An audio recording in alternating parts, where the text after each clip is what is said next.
Answering questions on black and ethnic minority officers in the British police, UK Home Office Minister Tony McNulty said numbers were going up, but more still needed to be done.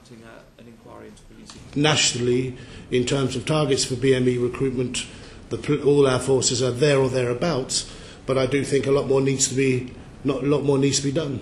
Interestingly, one of the useful side effects of the introduction of PCSOs was that's proved a very successful pathway for many from the BME communities to start as a PCO and then move into policing. So I don't think it was anticipated that there would be a recruitment conduit for BME officers to join the police, but it has proved to be.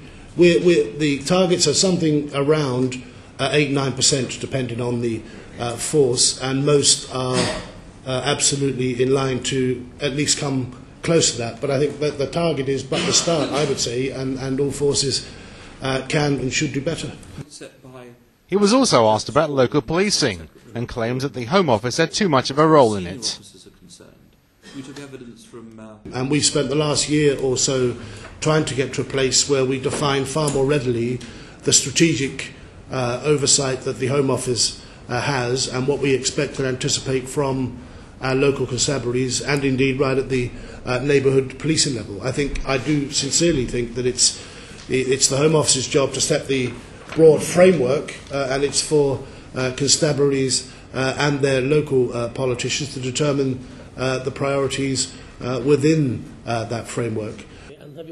He also outlined new performance assessments that shifted emphasis from trivial to serious crime.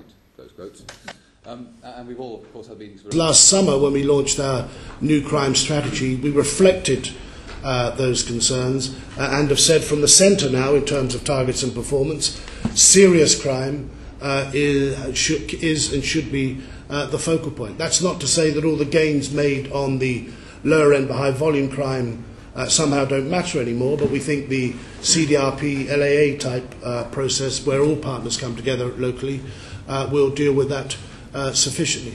And also within that, £50 million has also been spent to reduce paperwork in day-to-day policing. When I was in Liverpool last week, effectively the police go out in their car and take the office with them and effectively have all the equipment they need in the car. And when they get back to the office, they simply take the laptop back into the office and do whatever they need to do in terms of paperwork and putting the paperwork elsewhere within the computer system. The Home Office believes these measures are taking British policing into the 21st century.